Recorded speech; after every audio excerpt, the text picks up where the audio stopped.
I'm Nick Cannon, and I'm here today talking because I'm interested to talk about mental health, and it's been important to me in my journey, and I think there are lots of people out there that are affected, so anything that we can do to help has to be good. I'm originally from the Isle of Man, so I like the islands and the sea. This kind of feels a bit like home to me. And it really started when I was a teenager and when I was a very young man, and there was some trauma in my life at the time which I didn't handle particularly well, and in some ways I went into my shell, and I think I changed after that, and really I sort of, in hindsight now, I know that I stopped living, so really I just bumbled through life. I think over the years, no, that's no good. I think then when I was a little bit older, I'd seen a little bit of the world and life, and I had a relationship breakup, and that affected me massively. And again, that was hard to understand and hard to accept, and that really was pretty tough. And I think really I would say that's probably when perhaps I had started the worst of the symptoms of depression, and when I started to have some really poor experiences. So, yeah, in my late 20s, I had really a worsening of mental health and physical health. I'd probably drink too much, and that was probably the way that I tried to cope with it. And it's not something that does help. So if I was out socially, or if I needed an escape, then I would tend to turn to alcohol. I would sometimes use music. Classical music was very helpful, or even some herbal remedies to calm down and to find a little bit of peace. But I was certainly running on high alert. My stress levels were quite high, and it was difficult. It was not a time in my life where I was terribly happy, and I would have to wear my mask that where I was a normal person. And I think all of your efforts go into fooling yourself and fooling others that everything's okay, and you're not in the dark hole, you're not in the dark place. It's really, depression for me was really a big spiral downwards. It starts off where you sort of can't deal with your emotions and your feelings, so you bury them, you hide, you sort of run away, and you stop living, and you stop looking after yourself. So you don't get proper nutrition, you start thinking in negative ways, you're living in the past, and the mind's just going over and over, and there's no escape really. It's almost self-torture at the time, and I didn't realise that at the time, but looking back now, I was in a pretty bad place, which did lead to suicidal thoughts, and my preference was for a motorbike, and to, as I say, stick it in the wall. That was what I would think about. It's difficult. I think it's not that I wanted to die. It's not that I wanted to kill myself, but I certainly did want an end and to find some peace from all of the thoughts that I was having. It's difficult. I think it's not that I wanted to die, it's not that I wanted to kill myself, but I certainly did want an end and to find some peace from all of the thoughts that I was having. It's hard to explain. People ask about what's it like to have depression. Well, I think the answer is in the statistics when you see how many people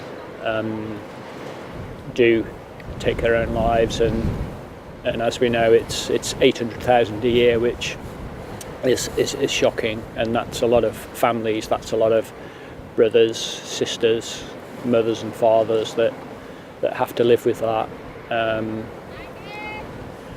So yeah, depression is it's not something you would wish on your own, your worst enemy. It's horrible, and only in later years did I get some insight as to what was going on. So I think why am I here with the bike? My life changed massively 4 years ago, and it was a real breakthrough for me. I'd bought a bike and started cycling, and it took probably 6 months, 9 months before I really noticed the benefit. And again, I started to come alive and started to feel and to realise that there was more to life than hiding away and just struggling through each moment, just trying to get through the day. So I started cycling quite a bit and got the bug. And I guess these days I'm a cyclist, I suppose. I don't know what a cyclist is, but I certainly enjoy it, and there's never a time where I get off the bike where I haven't enjoyed it, and I'm passionate about that. The exercise has been crucial, and it's turned my life around without getting misty-eyed. Cycling is still huge in my life, and I get a great deal out of it. It's a natural high, you feel good, and it just encourages you to look after yourself, to be healthy, to have a healthy body and a healthy mind. Talking has been massive for me. I used to be very secretive, very shy. I would not talk about my emotions or my feelings or what I was doing. I was a very closed book, but that didn't help me. And since I've started to talk, I'm a lot happier, much happier with myself, with the world, and with others. Going through depression, it colours your understanding, your thinking, and not in a good way. It's a terrible thing. So I think the talking has been huge for me. I did a session of counselling which was fantastic. I had a great counsellor, and I think I owe her a lot for how she helped me. I think my advice to somebody would be that you perhaps need a way to find a way to realise that perhaps you need some help or support, and if you can get some insight into what's going on, that's the first stage for you. If you can't, and perhaps it might be your brother or your relative or a friend, I think the first thing you can do is just be prepared to listen, ask some questions, and if you're unsure what to ask or what to say, really if people are in distress and if people are in that situation, I think probably there's almost nothing bad that you could say.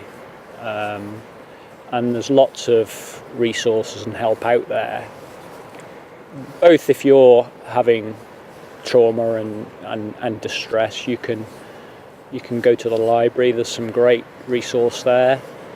You can have a look online, there's thousands of articles, hundreds of websites. There are people there and expertise there that you can draw on, and you can get support from friends, family, colleagues. You have to reach out. We have to find a way for people to be able to reach out, and if we can't do it ourselves, then we have to try and encourage others to try and reach out as well and make that connection. And it's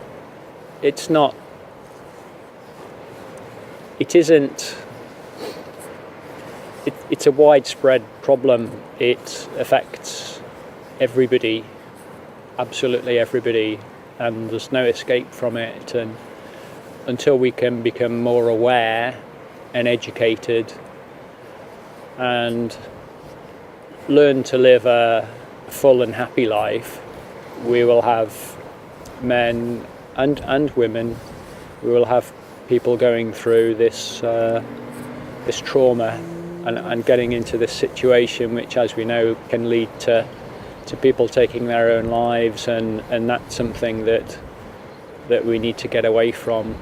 It's awful, but we need to put the work in. And when I thought about committing suicide, it was really to look for an escape and to stop the hurt, really.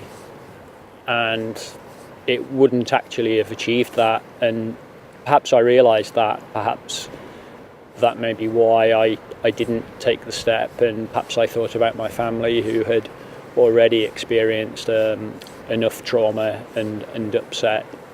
Perhaps it was that. I think when you're depressed, you can only see what's in front of you. You've generally had a long downward spiral of pain and hurt, and it's difficult because that's a long road, and the intervention to stop the suicide it's difficult. We need people to reach out, and we need to remind ourselves that there's more than just that moment in time. I think when you're in that position, when you're depressed, all you can see is what's right in front of you. You can't see the future. But there's always tomorrow. There always is a future. And there is somebody there that will care, that will support you, that will look after you. And it may not feel like it at the time, and I'm sure it doesn't, but you have to reach out. The signs of depression are difficult because everybody's different, and we all have our different ways. And again, we spend a lot of time and energy trying to look to the outside world that everything's fine, and it's not. I think a big part of depression is you stop enjoying your life, you stop enjoying things. So your hobbies, you'll stop doing that. You will hide away socially, you will avoid those situations, and you really stop living. And when you're asked, are you okay, you'll put a brave face on and say, sure, I'm fine, when really that's everything but the case. I think what's interesting for me is that I had an idea of who I was, what type of character and personality that I was, and I thought that not that long ago that I'd like to be ambitious. I thought that would be a good thing, but actually I come to realise that I was ambitious, and I can be incredibly driven, and I didn't know that about myself. And I think from when I was young I started thinking in a certain way, So I'm really just finding out about myself, and that's quite an exciting and interesting journey. And I see opportunity. I'm optimistic. I'm hopeful. But that's not come easily, and that's taken time.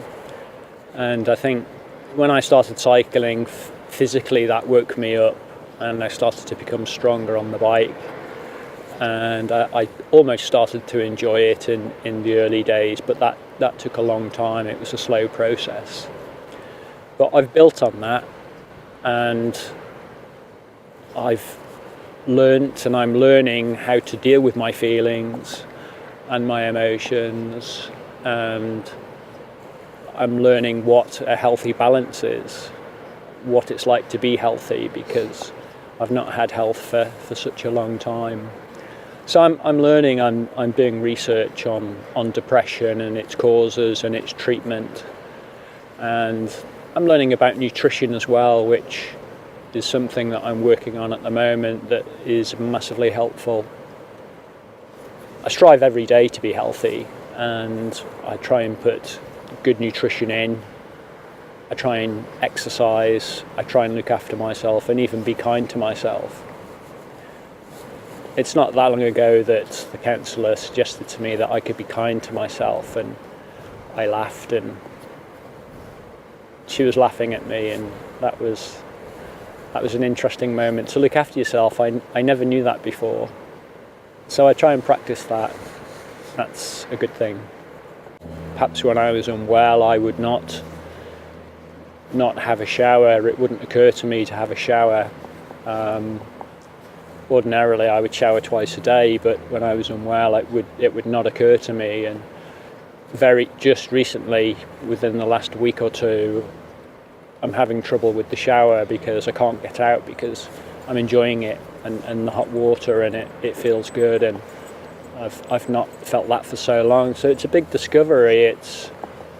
I'm almost in overload at the moment. It's as you say, it is like being a child, and it's a great discovery. Almost every day is a great discovery. It's exciting, and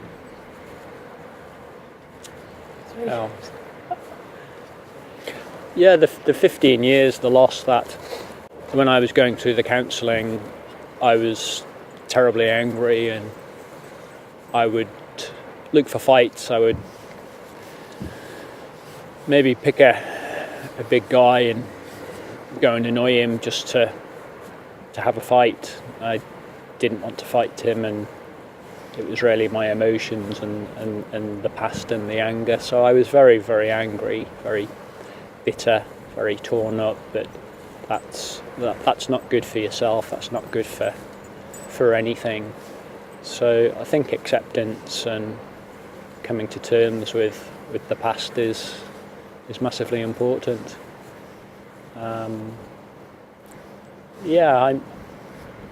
I almost said I'm a different person, but I'm still the same person. I'm just learning out who I am.